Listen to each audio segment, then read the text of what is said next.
함께 보실 하나님 말씀은 구약성경 에스겔 48장입니다. 내일 말씀 읽기 본문인 에스겔 마지막 장 48장 중에서 다 읽지는 않고요. 30절부터 35절까지 말씀을 함께 공독하겠습니다. 에스겔 48장 30절부터 35절까지 말씀, 구약성경 1230면 전후를 보시면 되겠습니다. 1절부터 함께 봉독합니다. 그 성읍의 출입구는 이러하니라. 북쪽의 너비가 4,500척이라. 그 성읍의 문들은 이스라엘 지파들의 이름을 따를 것인데 북쪽으로 문이 셋이라. 하나는 루벤 문이요, 하나는 유다 문이요, 하나는 레위 문이며 동쪽의 너비는 4,500척이니 또한 문이 셋이라. 하나는 요셉 문이요, 하나는 베냐민 문이요, 하나는 단 문이며 남쪽의 너비는 4,500척이니 또한 문이 셋이라. 하나는 시므온 문이요, 하나는 이사갈 문이요, 하나는 스불론 문이며 서쪽도 4,500척이니 또한 문이 셋이라.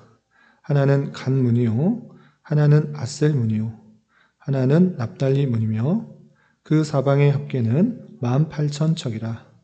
그날 후로는 그 성읍의 이름을 여호와 삼마라 하리라. 아멘. 잘 오셨습니다. 오늘 함께 살펴볼 하나님 말씀은 에스겔서의 마지막 장인 48장입니다.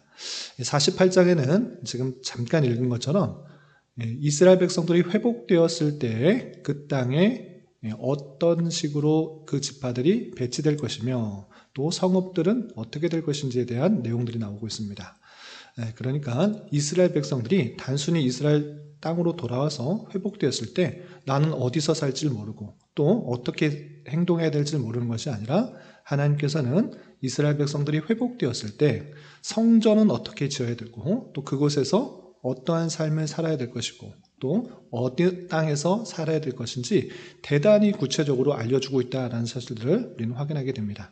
그래서 40장부터 48장까지는 회복된 성전의 모습들을 아주 잘 살펴주고 있는데 좀 더 구체적으로 설명하면 40장부터 42장까지는 그 성전의 모양이 어떻게 되는지를 잘 구조와 규격을 측량해서 알려주고 있고 43장부터 46장까지는 그 성전에 이제 여호와의 영광이 임하여서 하나님이 그곳에 함께 있다는 것을 알려준 이후에 그 여호와의 말씀에 따라 그 규례에 따라서 어떠한 삶을 살아야 되는지 자세히 알려주고 있습니다. 그리고 마지막 뒷부분에서는 그들이 이스라엘 백성들이 돌아왔을 때 어느 지파가 어디서 살아야 되고 또 성전은 어디에서 만들어야 되는지를 알려주고 있는 것입니다.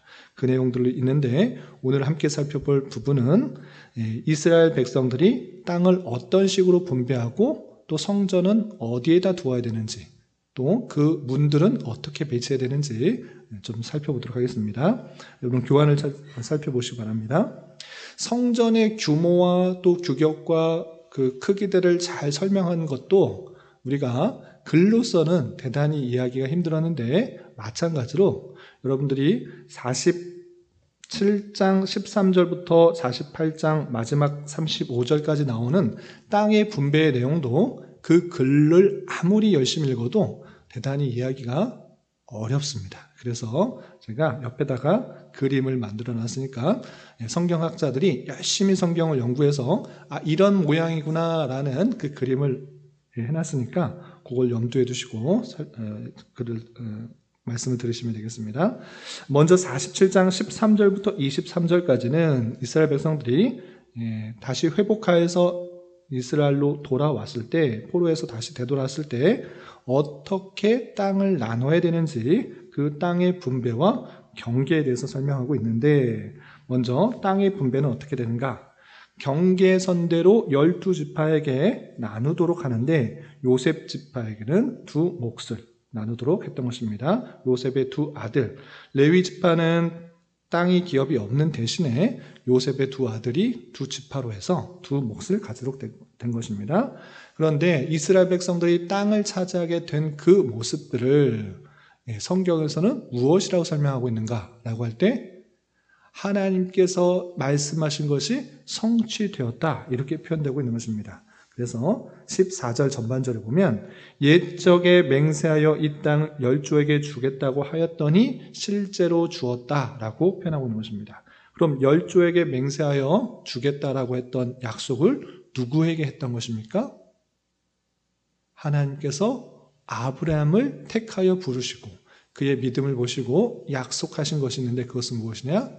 이 땅을 너희 자손들에게 주시겠다 이렇게 말씀하셨던 것입니다. 그래서 창세기 17장 8절 보시면 내가 너와 내 후손에게 내가 거류하는 이 땅 곧 가나안 온 땅을 주어 영원한 기업이 되게 하고 나는 그들의 하나님이 되리라 라고 약속을 해주셨는데 그 약속이 어떻게 되고 있습니까?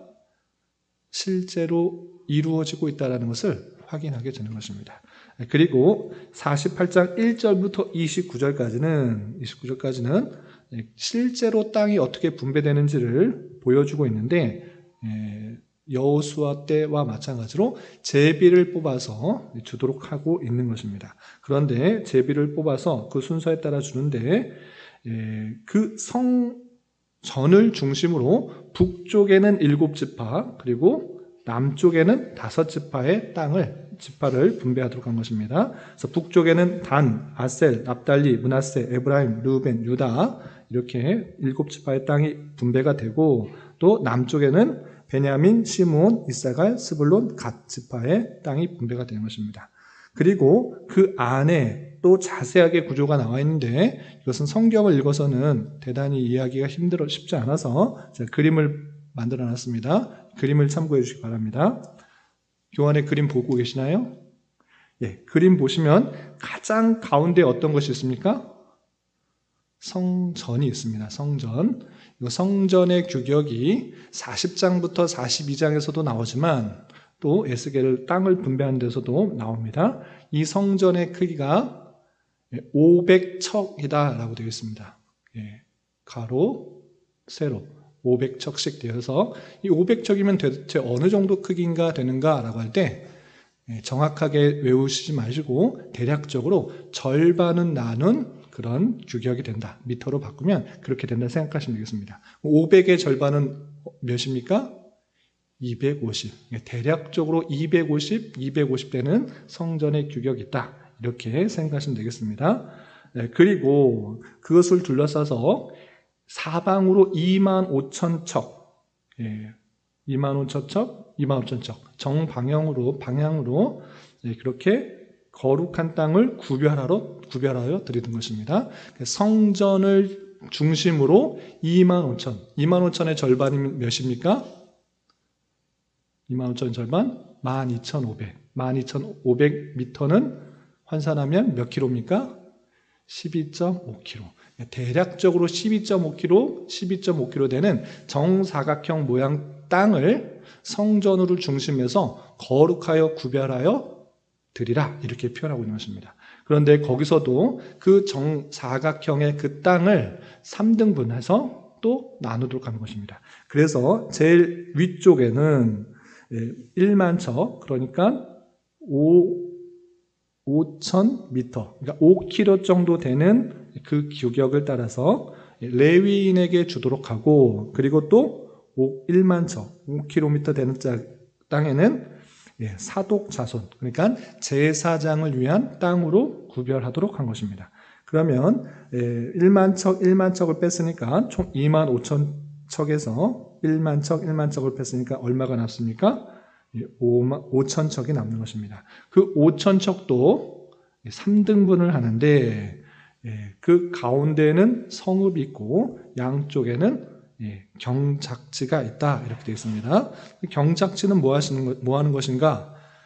그 땅에 당연히 그것은 경작을 하는 성읍에서 소산을 나여서 먹을 수 있도록 하는 땅을 만들었던 것입니다. 그리고 그 가운데 성읍을 두어서 성읍 안에 문을 만들어 놓고 그 문으로 통과할 수 있도록 한 것입니다. 다시 한번 구조를 말씀드리겠습니다. 하나님께서 약속하신 그 땅에 전이 중심이 되고 25,000척씩 정사각형 모양으로 땅을 주었던 것입니다. 그리고 그 북쪽에 7지파가 살고 남쪽에 5지파가 제비 뽑아서 살 수 있도록 한 것입니다. 그런데 그 가운데 있어서도 거룩한 땅 25,000척 되는 그 땅 정사각형에서는 레위인을 위한 땅과 사독 자손을 위한 땅이 있고 또 경작지와 성읍이 있는 것입니다. 그 성읍의 규격에 따라서 또 문을 만들어 놓고 다니도록 했는데, 여기서 중요한데 그 문이 총 몇 개인가 라고 할 때 12개다 이렇게 표현하고 있는 것입니다. 그 12개에 각각의 이름을 써서 들어가도록 했는데, 북쪽에는 르우벤, 유다, 레위 이름을 써서 문을 만들도록 했고, 동쪽에는 요셉, 베냐민, 단의 이름을 써서 다니도록 했습니다. 또 남쪽에는 그 성읍에 들어갈 수 있는 문이 있는데, 시므온, 이사갈, 스불론. 서쪽에는 갓, 아셀, 납달리 이름을 써서 총 12개, 각 방향마다 3개씩 이름을 써서 그 성읍으로 들어갈 수 있도록 문을 만들라 이렇게 표현하고 있습니다. 그리고 그 성읍을 이제 무엇이라고 부르도록 했는가 라고 할 때 여호와 삼마라고 표현하고 있습니다. 그 여호와 삼마는 무슨 뜻인가 라고 할 때 여호와께서 거기에 계시다라는 그런 뜻의 성읍의 이름을 주었던 것입니다. 그러니까 그 이스라엘 12지파의 사람들이 다 그곳에 가서 여호와와 함께 살 것들을 잊지 않도록 했는데, 이 말씀은 구약 성경에만 나오는 것이 아니고 우리가 요한계시록을 읽어봤을 때 거룩한 성 예루살렘을 보았을 때 그것에 대해서 설명한 것을 혹시 기억하십니까? 그 내용이 요한계시록 21장에 나와 있는데 21장 13절에 그 거룩한 성 예루살렘도 똑같이 12문이 있고, 그리고 동쪽의 세 문, 북쪽의 세 문, 남쪽의 세 문, 서쪽의 세 문, 이렇게 에스겔이 본 환상 속의 그 모습과 그 성읍의 모습과 거룩한 성 예루살렘 문이 정확하게 일치된다라는 것을 확인하게 됩니다. 요한계시록 21장에서도 그 12문은 12진주니라고 하면서 하나님의 그 택하신 백성들이 그 문을 통해서 들어가고 하나님께서 그 12지파를 하나님의 택하신 백성도로 함께 계시겠다라는 그 사실들을 알려주고 있는 것을 보게 됩니다. 이것이 에스겔 마지막 장에 있는 회복되어서 하나님과 그 백성들이 함께 살 것들을 알려주는 말씀을 표현해주고 있는데, 이를 통해서 교훈받을 수 있는 것들을 3가지로 정리하겠습니다. 첫 번째, 하나님께서 아브라함에게 하셨던 그 약속들을 신실하게 이루어지고 있는 것을 보게 됩니다.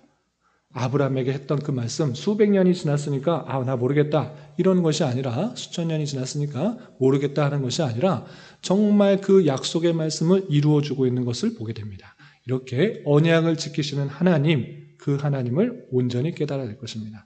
그러므로 우리는 당장의 눈앞에 보이는 현실이 포로에 끌려가는 그런 현실이고 종 같은 현실 가운데 있을지라도 하나님께서 주신 약속은 반드시 이루어진다라는 사실을 믿고 소망을 가지고 살아가야 되는 것입니다. 이때 당시, 에스겔 당시 그 백성들은 예루살렘이 무너져서 포로와 같은 삶을, 포로에서의 삶을 살아가고 있지만 에스겔 선지자를 통하여서 그 회복된 성전의 모습과 그 땅이 회복돼서 그곳에서 살 것을 알려줌으로 소망을 갖도록 하게 하시는 하나님의 말씀인 것입니다. 그런 줄 알아 오늘날 우리는 이 말씀을 어떻게 적용할 수 있습니까? 우리도 예수님 믿으면 예루살렘의 한 귀퉁이에 땅을 주시겠다 이런 말씀을 하고자 하는 것이 아닌 것입니다. 하나님께서 택하신 백성들에게 그 땅을 약속하신 것은 하나님과 그 백성들이 언약의 관계고 나는 너의 하나님이고 너희는 나의 백성이 될 것이라는 것을 알려주는 말씀인 것입니다. 그러므로 이 말씀은 오늘날 예수님 믿으면 이스라엘의 어느 한 귀퉁이에 땅을 얻을 수 있다라는 말씀으로 적용하는 것이 아니라 우리에게 주어진 그 기업은, 영원한 기업은, 그 약속의 기업은 이 땅에 있는 것이 아니라 하늘에 있다라는 것을 기억하며 살아가야 되는 것입니다. 예수님을 믿으면 더 많은 땅을 얻을 수가 있고 높은 자리에 앉을 수 있다는 것을 말하는 것이 아니라 하나님께서 약속하신 것, 하나님과의 그 영원한 관계 속에서 하나님을 기업으로 삼고 또 하나님을 왕으로 삼는 그 모습 가운데 하늘에서 영원한 삶이 있다는 것들을 잊지 않으며 살아가야 되는 것입니다. 그러므로 우리에게 줄로 재어진 구역은 이 땅이 아니라 하늘에 있음이여를 생각하며 살아가는 것입니다. 그러므로 우리는 이 땅을 밟고 살지만 늘 하늘 본향, 우리에게 약속하신 그 언약의 땅을 기억하며 살아가는 자가 될 것입니다. 이런 저와 여러분 되시기를 주님의 이름으로 부탁을 드립니다. 그리고 그 땅의 모습을 보았을 때 가장 중심에 무엇이 있었는가를 우리는 살펴봐야 될 것입니다. 가장 중심에 거룩한 땅을 구별하여서 성전을 두도록 했던 것입니다. 그 이유는 무엇이겠습니까? 하나님이 거기와 계시다. 너희들과 함께 계시다. 그러니 너희들은 하나님을 중심으로 하는 삶을 살아야 된다라는 것들을 표현하고 있는 것입니다. 그러므로 어디에 있든지 간에 무엇을 하든지 간에 주님께서 우리와 함께 계시고 우리와 함께 계시기 때문에 하나님을 의식하는 그런 모습 가운데 하나님께서 원하시는 삶을 살아가기에 힘쓰도록 하는 그런 자세라는 것들을 잊지 말을 것입니다. 어디에 있든지 간에 하나님의 은혜로 회복되고 구원받은 백성으로서 하나님을 중심으로 사는 삶을 살아갈 수 있는 저와 여러분 되시기를 주님의 이름으로 부탁드립니다. 그리고 40장부터 48장까지 새 성전의 환상을 보여주시면서 그곳에서 어떠한 삶을 살아가야 되는지 아주 친절하게 말씀해 주셨다는 그 모습들을 우리는 잊지 말아야 할 것입니다. 자기 백성을 회복시키시고 새로운 규례와 제도의 생활을 친절하게 알려주시는 하나님이신 것을 보면서 우리 또한 은혜로 구원받은 백성답게 내 생각, 내 뜻, 세상 사람들이 말하는 기준에 따라서 살아가는 것이 아니라 오직 하나님의 말씀이 무엇인지, 하나님께서 뜻하시는 것이 무엇인지 부지런히 읽고 배워서 그 말씀대로 순종하며 살아가는 자가 되어야 될 것입니다. 이스라엘 백성들이 멸망하게 된 그 모습들, 하나님께서 원하시는 말씀대로 살아간 것이 아니라 이방 우상들이 말하는 것, 이방 사람들이 말하는 것, 나의 기쁨과 즐거움을 위해서만 살았던 그 모습들, 그 모습이 심판받았던 것을 기억하며 우리는 하나님의 말씀에 기준되어 살아가는 인생이 되어야 될 것입니다. 이런 저와 여러분이 되시기를 주님의 이름으로 부탁을 드립니다. 기도하겠습니다. 하나님 아버지 감사합니다. 오늘 말씀을 통해 새로운 성전을 중심으로 한 이스라엘 지파의 땅 분배 모습과 또 그 이름들을 살펴보았습니다. 이런 말씀을 대하는 자로서 회복될 이스라엘 백성들에게 약속하신 땅을 허락하여 주시며 성전을 중심으로 살도록 하신 하나님의 섭리를 잘 깨달아 당장의 눈에 보이는 상황이 비록 어렵고 힘들지라도 하나님의 신실하신 언약을 붙들며 살아가는 인생 되도록 인도하여 주시고 내 생각과 판단에 따라 살아가는 것이 아니라 주님께서 주신 말씀을 부지런히 읽고 깨달아 그 말씀에 따라 살아가기에 힘쓰는 자 되게 하여 주시옵소서. 주님, 이 시간 계속해서 우리에게 주어진 여러 가지 기도 제목을 가지고 주님 앞에 나아갑니다. 믿음으로 간구하는 은혜의 시간이 되게 하여 주시옵소서. 예수님의 이름으로 기도 올리옵나이다. 아멘.